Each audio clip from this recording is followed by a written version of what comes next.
Good morning, everyone. This is going to be one of those introspective type messages. Hopefully, it'll help some people out. That's the goal, anyway. That's the intent of this.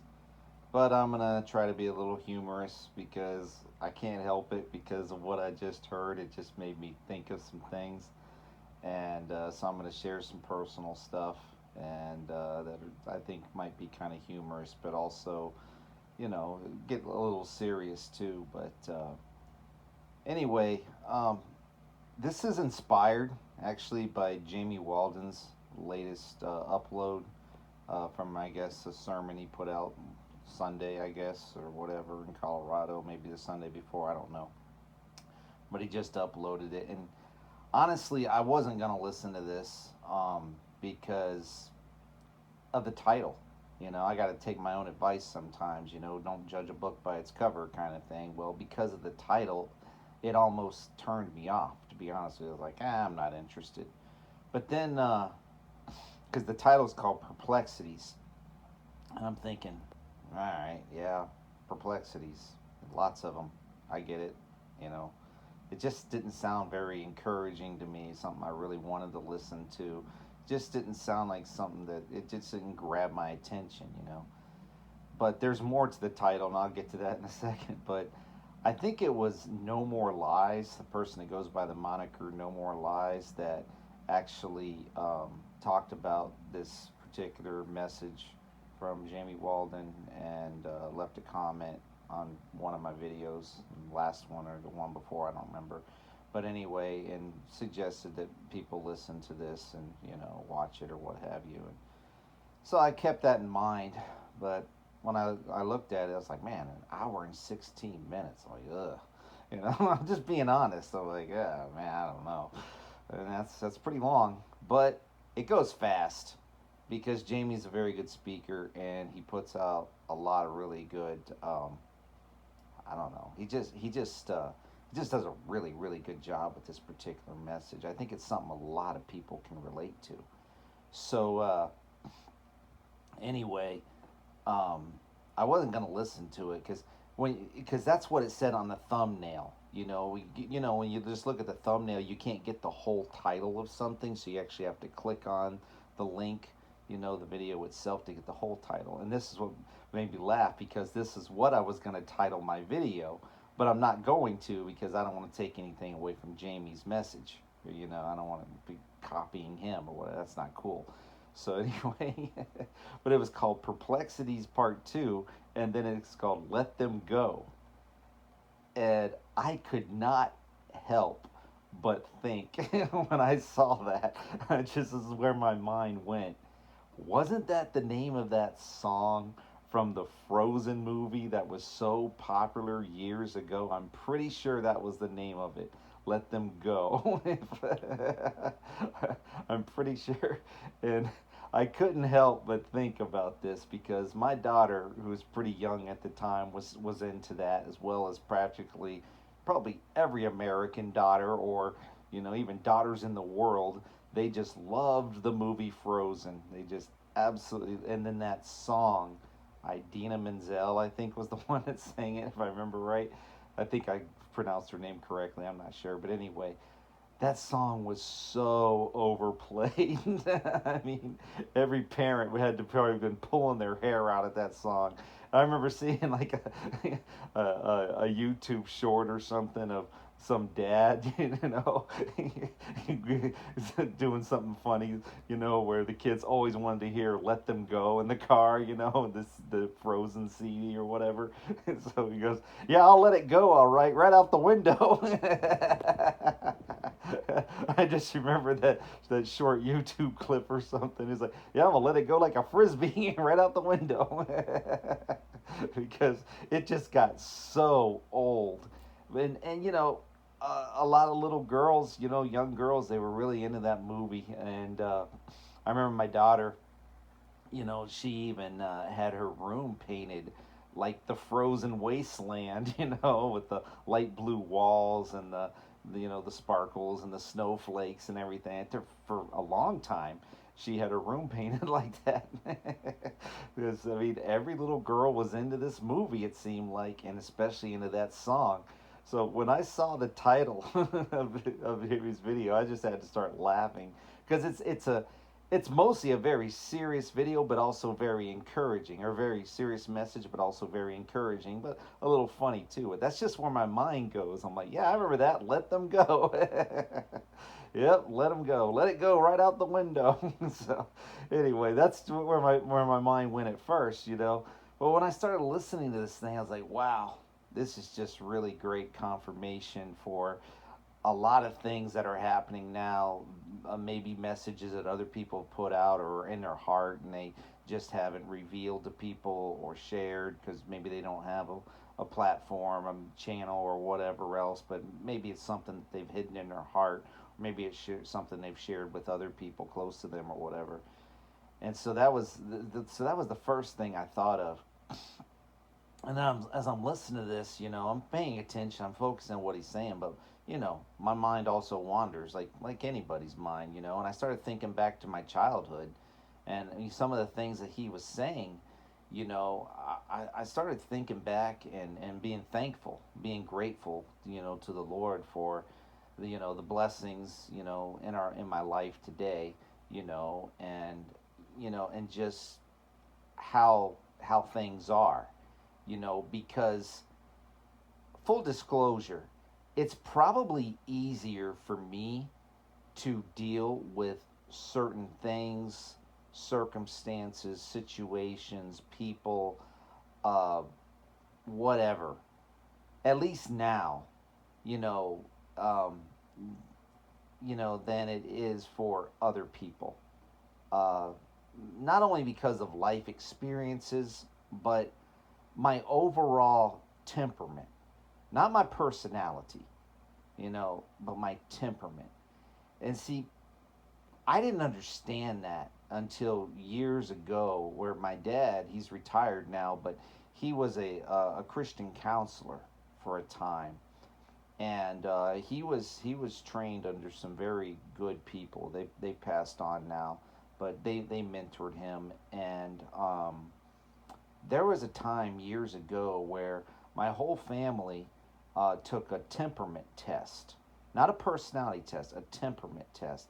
If people aren't familiar with the temperaments, they are basically, I guess you could say, it's kind of like your DNA to a certain extent. I mean, it is what God created you to be, really. I mean, it's like you can't change this.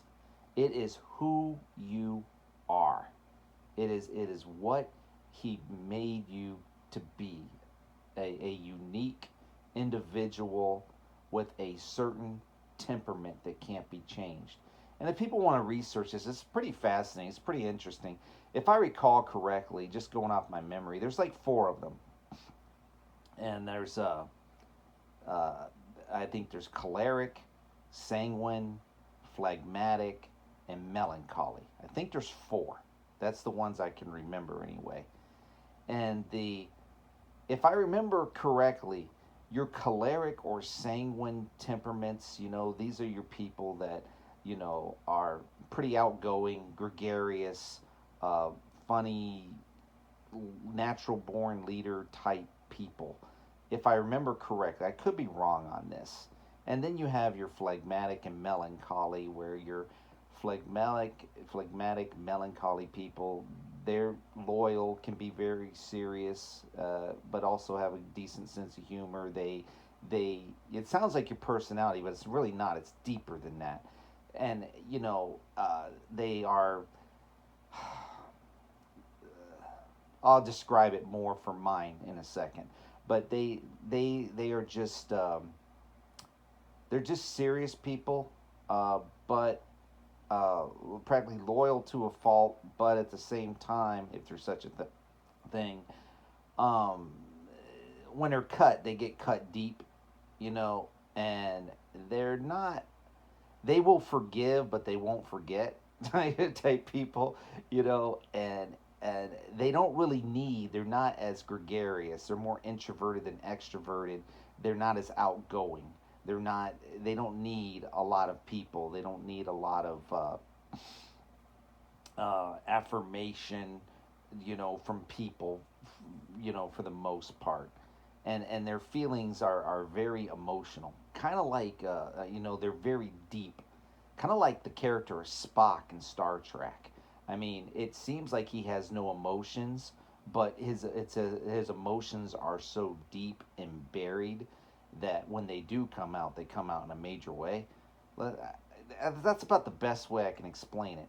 And there, and the reason I know about this is because my temperament, when I tested for this, I was pretty much a melancholy through and through.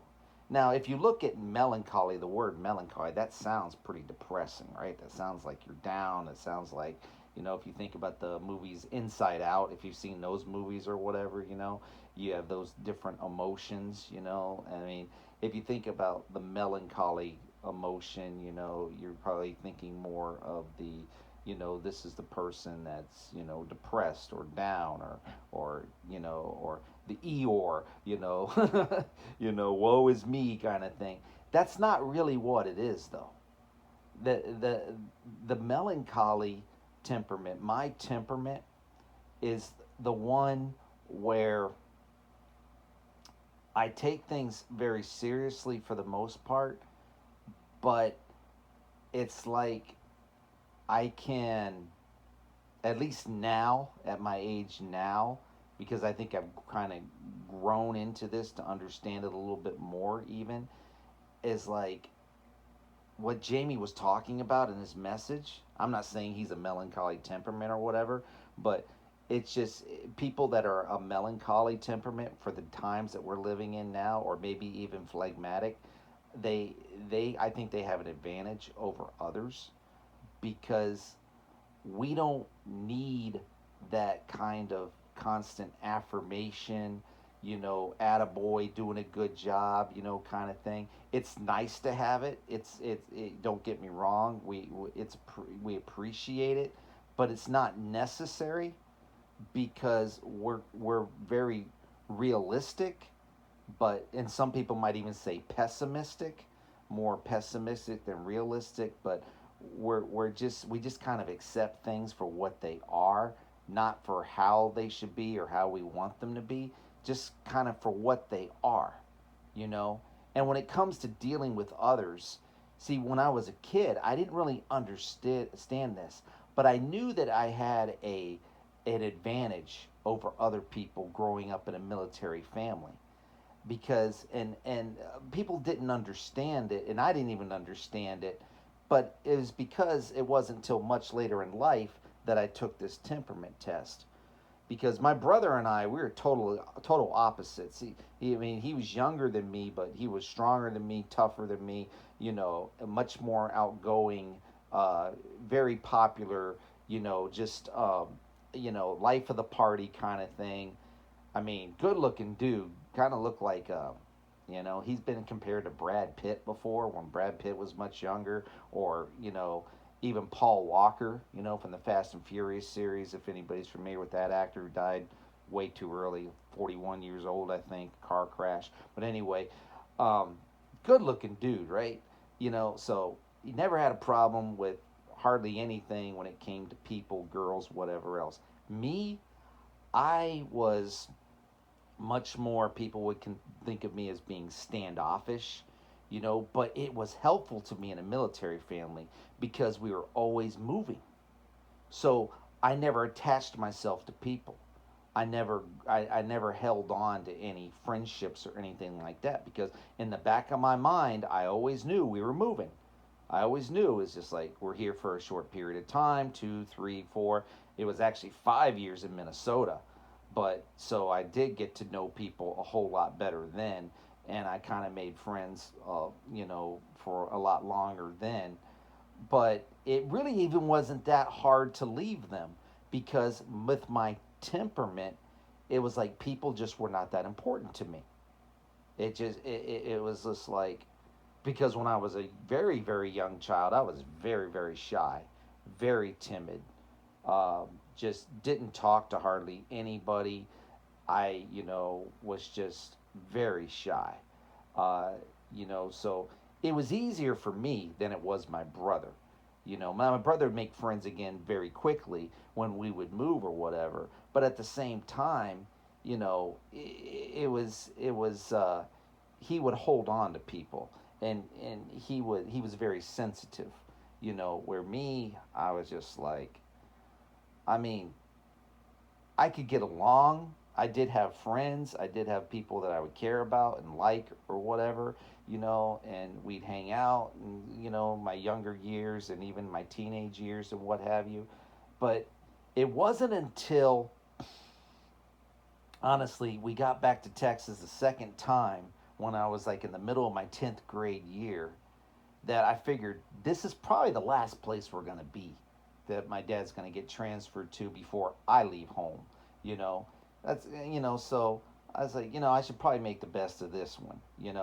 And plus that I went to not a military school, but a school, Robert G. Cole in Fort Sam Houston, Texas, in San Antonio, where I actually, we had military dependents. It was actually a school, a public school, but on the military post, for military dependents, whether they be enlisted or officer kids. So everybody kind of got along because we were all our own community. We lived on post. We went to the post. We went to the school on post. We had an excellent football team, a really good basketball team, especially when Shaquille O'Neal showed up. Look it up if you don't believe me. Okay. Yes, I did go to high school with Shaquille O'Neal. But anyway, another story for another time. But my point is, we had a really good football, basketball team, state champion, this and that. Because we were made up of military kids, tough military kids, we've been around, some people the whole world, other people just within the United States or whatever. But we had that same mindset. But I remember, you know, it was just it was easier for me, and it had been easier for me to let people go. So when Jamie in his sermon said let them go, and that's what he's talking about, is let the people go that don't want to be in your life. Let the people go that betray you. Let the people go that hurt you. Let the people go that don't believe you. Let the people go that slander you. Let the people go that call you a liar and all kinds of vile names, and and try to destroy your reputation and assassinate your character, and so forth and so on. Don't try to go after them. Don't try to make friends with them. Don't try to even make peace with them. Let them go. And that's hard for people to do, especially when it's close friends or family members, people you care about. Like I said, this is where I have the advantage, to a lot of people, because I learned early on, being in a military family, and because of the temperament that I believe God blessed me with. I believe it's a blessing, not a curse. It helps me to function more in society, where it's not that I don't love people or care about people. It's not that I don't, anybody that truly knows me knows that's not the case. Because when I have friends, I mean, I really have friends. There are people that I am close to that call me up, I call them up, or whatever the case may be. Or if not so much phone calls, but communication via text or email or whatever else, that I will share personal things with that I won't share publicly. I either can't or won't, and they're very polite, very respectful. They actually ask me, hey, when's a good time that I can call you? When's a good time that I can talk, or we can talk, or when's a good time we get together? And then the people's feelings aren't hurt if it can't happen, or if it doesn't happen, or whatever. Very polite, very respectful people, So I hold on to that, and but I will be completely honest here. Like I said, full disclosure, I am the type of person with that melancholy temperament. Like I said, it's not a personality, it's deeper than that. This is what God really created you to be. When He fashioned you in the womb, He said, you're a melancholy, you're a phlegmatic, you're a choleric, you're a sanguine. Now, it doesn't mean you're that across the board. You can have different temperaments. Excuse me. You can have different temperaments, there's different categories. Excuse me. So you're not like a full blown melancholy. I am, which is very hard for people close to me to deal with, because it also means I have a very low energy supply. Because like it's like when I'm done, I'm done. It's like I'm done. I can't, stay away from me. I need to decompress. I need to be alone. Is like, my family understands this, but people that want to be friends with me, they may not understand it. Now, for the most part, nobody lives that close to me except for one person. And they're not even really all that close. We have to, meet up on, when I go into that area, and whatnot. You know, but it's kind of like I have to decompress. People can burn me out very easily. So I'm not the type of person, if people call me with a bunch of problems, they unload on me or whatever. After a period of time, I'm like, I can't do this. I'm sorry. I'm not trying to be rude, but I've had enough now. And when people don't respect that, I have to let them go. And I have. People, and if people betray me, I let them go. And I have. You slander me, I let you go. And I have. It's not that I don't forgive, it's just I don't want you in my life anymore. That's the type of person I am. People say, well, that's not very forgiving or that's not very understanding of you or whatever else. It's because I don't let you hurt me twice. That's why. I'm not going to let you hurt me twice. You hurt me once, that's on me. You hurt me twice, or you hurt me once, that might be on you or me. Okay, whatever. Maybe I should have saw it coming or whatever, but you hurt me twice, that's definitely on me. So it's not that I won't forgive, a melancholy temperament, I should say. It's just that we don't forget. So I don't make the same mistake twice in that way when it comes to personal relationships. Right? So what Jamie was saying in his message, "Let Them Go," which I really truly believe is Holy Spirit inspired, and everybody should listen to it. I shared it, Substack, shared it to the post and everything else. As a matter of fact, that's what I was going to title this, but like I said, I'm not taking his title. I don't have a title for this yet. I mean, I do in the back of my mind, but maybe as I continue on, a lot of times I'll get a title as I'm, doing the video or giving the message or whatever you want to call this talk or whatever. So I just, it's important for people to listen to this message from Jamie. I really, really do believe it because like I said, I believe it's Holy Spirit inspired, and it's gonna help people. It's gonna help you in your personal relationships, and it might even help you understand it. You might even be able to take a temperament test free online or something like that. I don't know. I haven't looked it up anytime recently. Like I said, my dad gave us this test. You just have to be very honest. Basically, they have to ask you a bunch of questions, and you just have to be very, very honest with the questions, and then it determines what type of temperament you have, and then it makes you understand yourself a whole lot better. Because before I took this temperament, I did not understand myself. I'm like, why is it that I can't work with people? Why is it that I piss people off so easily? Why is it that I have such a hard time, associating. I thought maybe I had some kind of mental problem or something. And so do my folks when I was a young child. Why is he so shy? Why doesn't he want to talk to people? Why doesn't he want to engage? Why doesn't he want to associate? It was my temperament. It was my temperament that I can engage for a certain period of time, but I can't. I have a low energy supply where I only have so much to give, and then I'm done. And people say, well, that's rude, that's standoffish, that's mean, that's this. It's like, no, you burn me out. Okay? I'm burnt out. That's what it is. I'm done. I have to get away. And that's gotten me in a lot of trouble before with the jobs, the chosen jobs that I've worked, even the profession or whatever, because I'm definitely a turn the other cheek guy, but there are certain times in certain positions where you're not allowed to turn the other cheek because you're customer service. You have to take it. You have to you have to take the berating. You have to take the angry customer, the angry person, whatever it is, whether it's security, law enforcement, customer service, whatever it is. There's way back, maybe not now, but there used to be something called community policing, where you were there to service the people in such a way that didn't sound good, but you know what I'm saying.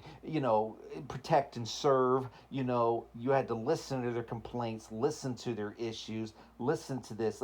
That would burn me out, especially if people were berating me or insulting me, my intelligence, or especially if they didn't have the decency to take me aside and counsel me or berate me, in private, and they would try to do it in front of others and publicly humiliate or embarrass or talk down to in front of others, in front of your peers or other people. I wouldn't argue back for the most part. I would turn and walk away.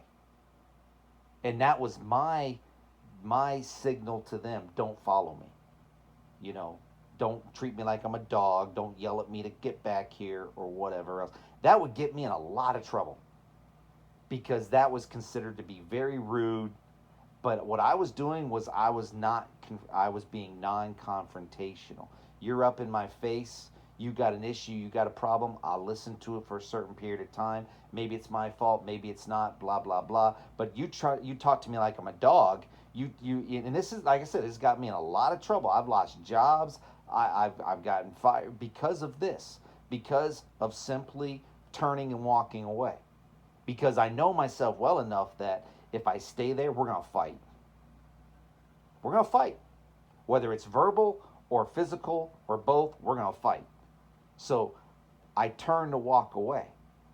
And it's the same thing with phone calls or whatever else. There's a certain period of time where it's like, I've had enough. And I'll tell people, okay, thank you. I got to get going. I'm done. If they respect that, cool. If they're like, blah, blah, blah, blah, blah, I got to continue on. No, you're going to hear what I have to say, blah, blah, blah, blah, blah. There's a good chance that we will no longer communicate. There's a good chance that I will not have you in my life any longer. Just being honest. Because now, see, I understand who I am in the Lord, and I also understand who I am from my temperament. That's the way it is. And people can either, if they accept that, then they can be in my life, I can be in their life, and everything's cool. If they don't accept that, then we can just go along each other's way. No big deal. No harm, no foul. It's like, it is what it is. That's why I have so few people in my life that I trust, and so few people that I can talk to, so few people that I want to talk to. And, and that's the melancholy temperament. See, because, now when you look at these other ones, the choleric and the sanguine or what have you, and the phlegmatic is very similar to the melancholy in that way. There's a few differences. I don't recall what they are off the top of my head. But your choleric and your sanguines, these are the real outgoing people. These are the life of the parties, man. These are the people, they love people. They want to be around people. They can get hurt and still go back to the same person over and over again. And they can forgive and forget.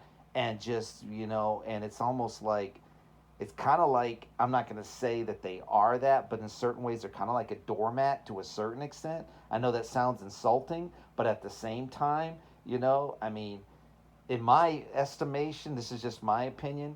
If people continue to go back to the same people that hurt them over and over and over again, I'm like, man, does it say tread on me on your shirt or something? Because that's my estimation. That's just my opinion on that. But other people like, but I love them, or they love me, or, or they I need them in my life. And I'm not saying that clerics or sanguines or people like that are weak. What I'm saying is that they just have like a trust that people are going to change, and the person's going to get better, the situation's going to get better, the relationship's going to get better. They're much more optimistic about life. They can be realistic as well, but they veer more to the optimistic side of things. And it's interesting to see these people. to observe them from a distance, or to even talk to them, because it's kind of like, it's like, wow, that is a very, try not to be insulting here, because one of the things about melancholies as well is I can be very insulting. I can be very, how do I say it, so realistic to the point where I can be very judgmental, because with the Myers Briggs test or whatever, that's another way that you can kind of figure out who you are, not just in the Lord, but who you are, and it kind of fits into your temperament. Like for that, I was more introverted, sensory, thinking and judging, ISTJ kind of thing, So it's like kind of like, leave me alone. I do feel things, I do sense things or whatever. I'm a thinker. I'm constantly thinking. My mind's constantly going. I'm thinking about all kinds of different things. I can multitask. I can listen to something, but at the same time be thinking about something else, or something will hit me, and then, I don't really go off into that direction, but it'll just kind of be like in the back of my mind that I could use for another time, kind of thing. It's just like, oh yeah, yeah. Like I was thinking about something else just a few seconds ago while even doing this video, So it's just like, okay, I have the ability to do that. But then there's the judging as well, rather than the perceiving, where it's easier to judge people, which I try not to do, because, unless you're judging their fruit, unless you're judging, if they say one thing and they do another, well, then that makes them a hypocrite or a liar, right? So, you can judge the fruit of a person, when they're constantly lying to you, or they're constantly deceiving you, manipulating you, or attempting to, or they're a hypocrite or whatever else, and you say, yeah, well, this is their actions. They're saying one thing, they're doing another. You can't trust them. They're untrustworthy. So anyway, but these choleric or sanguine people, they would probably be more on the extroverted side. They would probably be more, like I said, gregarious, outgoing. They really want friends. They really need friends. See, me, I don't need friends. I want friends to a certain extent. But at the same time, only if they want to be my friend. And that was what was really cool about Jamie's message too, is like, that's pretty much what he was getting across too. He's like, not in any way am I comparing myself to our Lord and Savior, or anyone else for that matter. But for the message that he was putting out, is Jesus didn't go after people. When they rejected him, he was like, whatever. And Jamie used the example of Jesus at one time had more than 12 disciples. But they couldn't take the message. They couldn't accept the truth. They just could not take it. So he's like, this is too hard for us. And what was Jesus' response? Was they left. He didn't go after them, and he just turned and he asked Peter. He's like, "Are you leaving too?" Peter's like, well, where else am I gonna go? Kind of thing. It's like, okay, cool. So he got his 12. But he had like 100 and something more. I think 170 or something. I don't remember exactly the amount, but he had a bunch more at the beginning. So it's like, that's the way we should probably be now, which I understand is going to be very, very difficult for people who are more choleric and sanguine. It's going to be very difficult for people who are extroverted, who really want to have friendships and relationships that are very important to them. There's no nice way to say it. And I try to be nice. I try to be diplomatic. I really do, for the most part. I know I may not always come across that way, and the things I've said, so I was like, man, what a jerk, But there's really no easy way to say it. These people are going to backstab you. They're going to betray you, because it's Bible. And that's what Jamie was talking about too. I mean, it's like, you don't walk around paranoid, and you don't walk around, wondering who's going to stab you in the back. I mean, I still have that same title in my head for this, because I haven't gotten anything else yet. But so you don't walk around saying, who's going to stab you in the back? Who's going to betray me or whatever else. But be cautious. Be aware that the people closest to you, the people that you think you can trust, you believe you can trust, are probably going to be the ones that betray you and backstab you in the days to come. You know, that's why I think it's so dangerous. I don't really want to harp on this any longer, get on this subject any longer, but at the same time, it is so dangerous. I think if it doesn't happen by the end of September or whatever the next date or time frame is that people espouse, through the videos they put out because they've got a visit from an angel or a visit from Jesus. And I said, I'm not mocking this. I'm just saying this is what people are saying. They had a visit from an angel. They had a visit from Jesus himself. They had a vision. They had a dream. They had word of knowledge, word of wisdom, whatever else about leaving this planet. Okay, and if it doesn't happen, all right, when they think it's going to, or when it should, or whatever else, it's just a caution, okay? This is just a caution for this, all right? Be very, very, very careful because the betrayal from the people that believe that this is going to happen in such a way that when people try to help them through it will probably be heart-wrenching. This is just my interpretation, my belief on this. The anger and resentment, possibly even to the Lord, but toward others, because people may have to endure longer than they think, and they want out, then they can't do it any longer or whatever, they will turn even on their own family members. They will turn on the people closest to them because there will not be any way to console people that put their whole heart and soul and being into what they refer to as the blessed hope rather than Jesus Christ being our blessed hope, looking to an escape, a rapture, leaving this planet, whatever, as the blessed hope. And I have a feeling, and I'm very concerned about this, especially when things get really, really, really talked up in such a way that even the people that believe they have the emotional and spiritual maturity to handle it, but they put so much into it, so much hope, so much faith, so much belief, and then they're let down if that occurs, and it's such a letdown, I don't know that they'll be able to recover. Now, people say, well, that's kind of harsh and that's kind of melodramatic there or whatever. I hope I am being melodramatic. I really do. I hope that I am, giving a caution that maybe shouldn't need to be given regarding this. But I just have a feeling that there's going to be a lot of trauma and drama if it doesn't happen.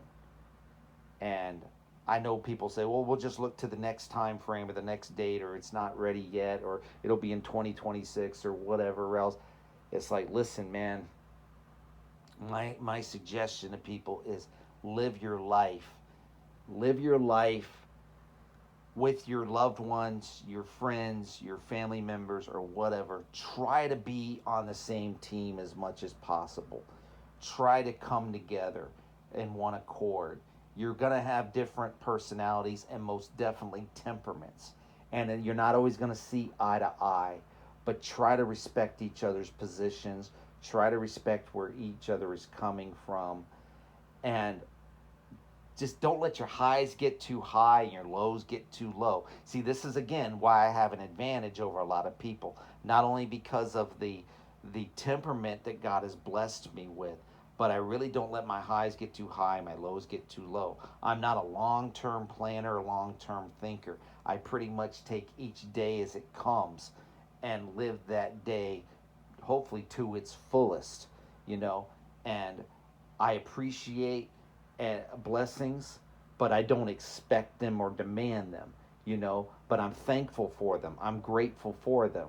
So when people do bless me, if the Lord puts it upon their heart to bless me or my family or whatever, I'm appreciative and I'm thankful for it, but I don't expect it or anything of that nature, and so, and sometimes people just want to do something nice for you. Let them, because they're blessed for it, for helping you.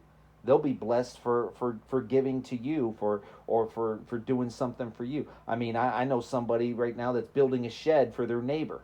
They'll be blessed by that, by doing that, for by helping their neighbor that is either unable to do it or whatever the case may be because of their age or whatever, maybe they have a disability or something, so do thing, so when people if people want to do something nice for you, let them, because they will be blessed by it in return. See, these are the things I've learned. I continue to learn each and every day. I figure, if you're not going to learn, you might as well not even be here. So I try to learn as much as I can each and every day by listening to people who are smarter than me, that know more than me, that are wiser than me. They reveal things through teachings, whether it's on live streams or videos or whatever, by opening up the word and sharing with others and helping people, and I learn by listening to what they're saying, and then it inspires me and motivates me to share more with other people, because time is so short now. That, not saying short for getting out of here, people believe that, they believe it, whatever, I'm not going to argue that, okay, but I'm just saying it's just short in general, to where I think it's good to reveal more things to try to help people out, you know, to understand each other, and to help you to maybe understand your family, understand, your friendships, your relationships, and maybe it won't hurt as bad if these people do backstab and betray you in the very near future. You know, the things that Jamie said at the end were just very, very sad and mind blowing. But this is how cruel and evil people can be.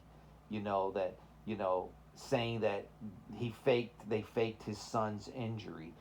People are familiar with his son Finn, and the back fracture, the fracture of his spine, and I guess his head injury and so forth from falling out of the tree a couple years ago. People say that they fake that for money. I mean, people they're just evil and ignorant. I mean, it's just something that's so heart wrenching and painful for a family to go through. People say, "Oh, you fake that." He said even former Marines or Marines that he served with or whatever are saying he was never in the Corps, that he actually served with. I mean, to me, this is mind blowing. I mean, people have said some horrible things about me, and people that I care about and know and love and whatnot. I mean, some terrible, horrible things. Spoken lots of curses and everything else, okay? But one thing they've never done, though, is question my military service. You know? Uh, I mean, there's a line see, for the melancholy, there's a line you don't cross. But Jamie has the spiritual maturity and emotional maturity that I probably don't have in that way. Just being honest, where he's just like, let it go, man. Let it go. Just let it go. Let them say what they're going to say. Let them do what they're going to do. Just let it go. I'll be honest with you. If some fool, okay, if somebody this is just me, okay, were to attack me saying, oh, this guy's a liar, he never served, he never did this, he didn't experience the things he said he experienced in his videos or his interviews, he's this and that and that, I'm not so sure I can let that go. I'm just being honest. I would be very angry. I'd be very upset, because with the melancholy, we do not like people questioning our integrity. I hate it when people question my integrity. Absolutely hate it. Another reason I've lost jobs in the past, people question my integrity and I go back at them, because it's just like, You say what? Do not question my integrity.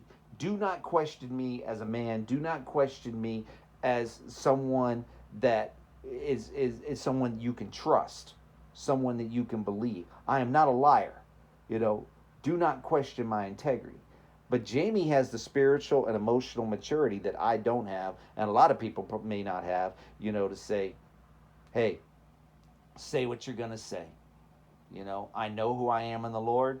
You know, if you want to say that I'm a liar about, you know, my son and his injury, you want to say I never served in the, you know, in the Corps, even though I served alongside you, you want to call my wife a witch, you know, or whatever else that he said. Those are the three I can remember. I was just like, my eyes just got really big. I was like, oh my gosh. I mean, the evil of people should not surprise me at this point, but sometimes it still does, because these are the people that you should be able to trust. These are the people that most likely are supposedly in what we refer to as the body of Christ, you know, and the people you should be able to trust, because he said that it was even within his own church that people were saying these things. I'm like, oh my gosh. What is it in Galatians? Who has bewitched you? You know, I mean, are you serious? So people that you would actually worship the Lord with, people that you would actually lead, or people you would actually have fellowship with, break bread with, these are the people that are saying these things against you and your family? What betrayal. What betrayal. So with the melancholy temperament that I have, that I've been blessed with, and I do consider it a blessing because it saves me from a lot of pain. It saves me from a lot of betrayal. It helps me to know who I can trust and who I can't trust. I think I'm a pretty good judge of character overall. And so it helps me to know who I can have in my life and not have in my life. And if I keep people in my life for a certain period of time and they don't respect my wishes, and me explaining to them, taking the time to explain to them, it's like, listen, man, you're burning me out. No offense, but I can't take it anymore. You know, I am not your venting post. I can take it for a period of time, and then that's it. I'm done. If they respect that, cool. If not, I'm done. It's like, you're blocked. You're done. You're out of my life. I'm sorry. No more chances. I don't need this in my life. I don't want it in my life. You know, I just don't. Life is too short, you know, and the time is too short now.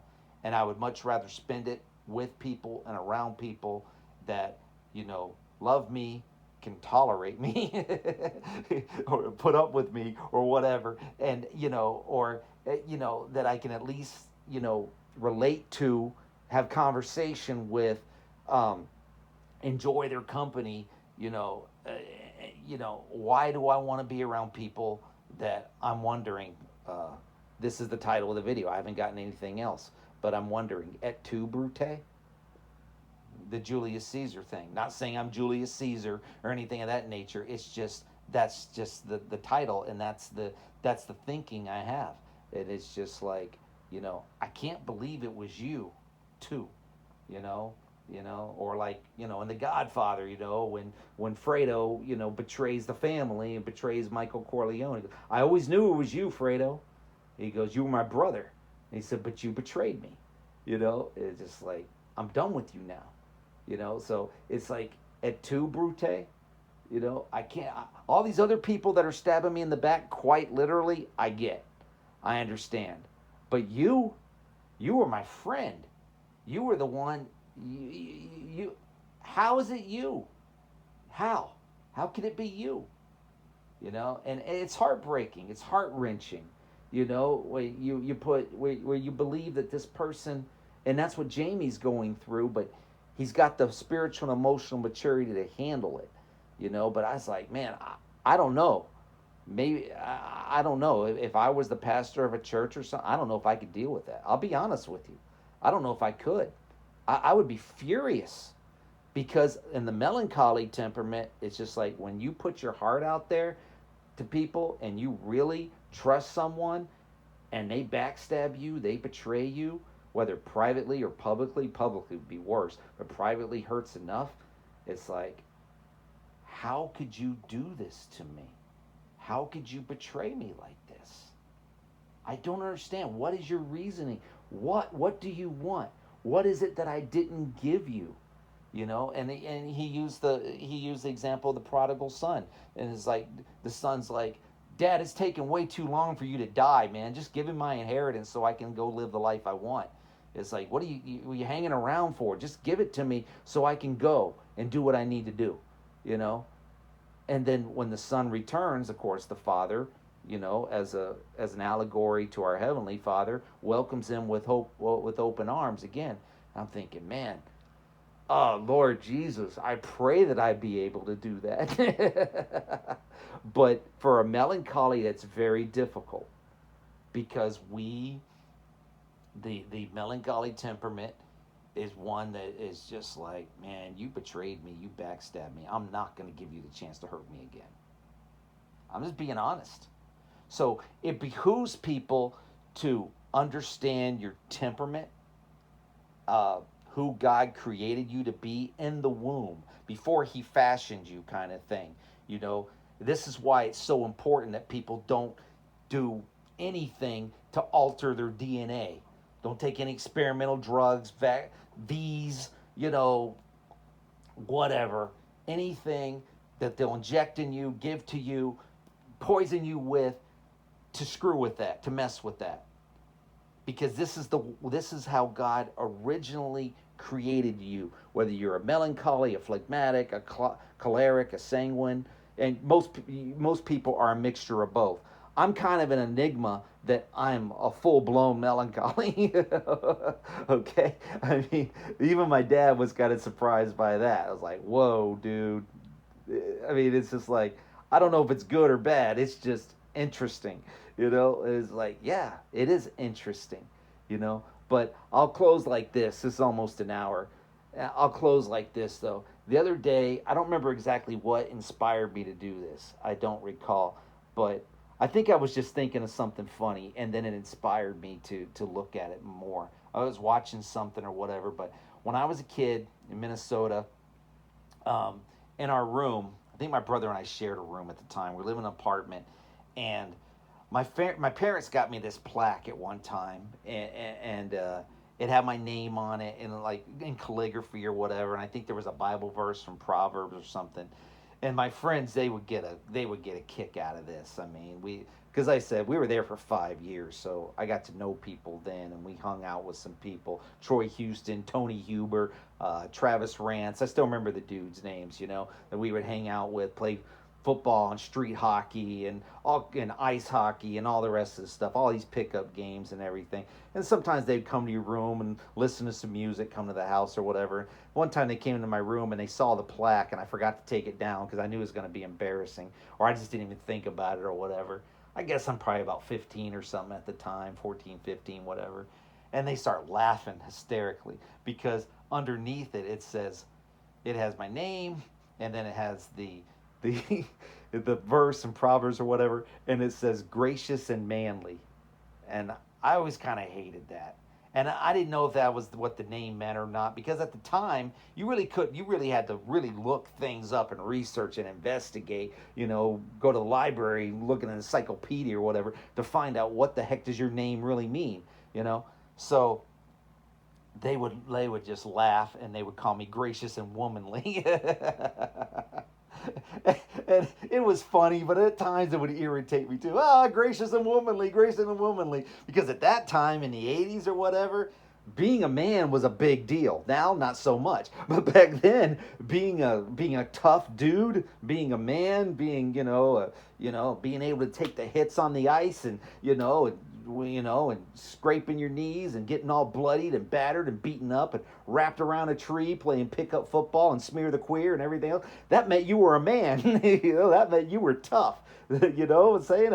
As a young man, a teenager heading into manhood, you took your licks, and you took a licking and kept on ticking, right? So anyway, they were like, gracious and womanly, gracious and womanly. So I was watching, so I don't remember what it was. I'm like, what does my name really, really mean? And then I was looking at things like handsome. I'm like, okay, whatever. That's nice. I appreciate it. But well, what does it really mean? So I delved deep into it. And maybe this is something you guys want to do. It's pretty cool, actually. What does your name really mean? Your birth name. What does it really mean? This was so cool, and I found this out. Matter of fact, this would be a great title for a video, or a great title for, a YouTube channel or something else. If I get taken down, I go somewhere else or whatever, this would probably be the title I would choose. My name literally means, this was cool, man, born of fire. I'm like, yeah, all right, I love that. That is awesome. So I was like, born of fire, fireborn, born of fire. I'll take it. That's cool. So look at what your name really, really means, the origins of your name if you want to. And, it might motivate you and encourage you. And and it was like, man, my folks really knew what they were doing when they named me. It literally means born of fire. I'm like, yeah, man, I'll take that. I love it. So, anyway, I'll just leave people with that. Look up what your name means. You know. Last thing, one of the things that came to my mind too is when I was a kid and still listen to all kinds of music. I mentioned that because I listen to the lyrics too. I like to be motivated and encouraged through music, through the lyrics or whatever. One of my favorite bands was Triumph, and I didn't know a lot of their music, their earlier music, until I got much older in life. But they have this one song called "Hold On," and this always stuck with me. Again, part of my melancholy temperament. But and I understand that the heart is deceitful above all things. Who can know it? I understand that. But in the lyric, it's just interesting the way it works. And part of the lyric goes, even though everyone around you has their little schemes, hold on, listen to your heart, hold on to your dreams. I was like, man, that's pretty cool. Even though everyone around you has their little schemes, because most likely they do, listen to your heart. I understand the heart is deceitful above all things. It just works with the lyric here, okay? But hold on to your dreams. I'm like, that's encouraging. That's motivating. You know, I like the lyric. What can I say? You know, it's something that motivates and encourages me. So hopefully this will motivate and encourage you. I said, you get anything out of this, find out what your temperament is. You have to research it or whatever. Maybe take the Myers-Briggs test or whatever about your personality and see how that lines up with your temperament. They're two different things. The temperament is deep. That's what you were born to be. Your personality is kind of what you develop. Okay? But your temperament is who you really are. Okay? Um, Look up your name, see what it really means, you know, and you'll probably find out your parents actually did know what they were doing when they named you. Okay? They didn't just throw something out there, hopefully. They actually put a lot of thought and maybe prayer into this, like my folks did for me and my brother. And, you know,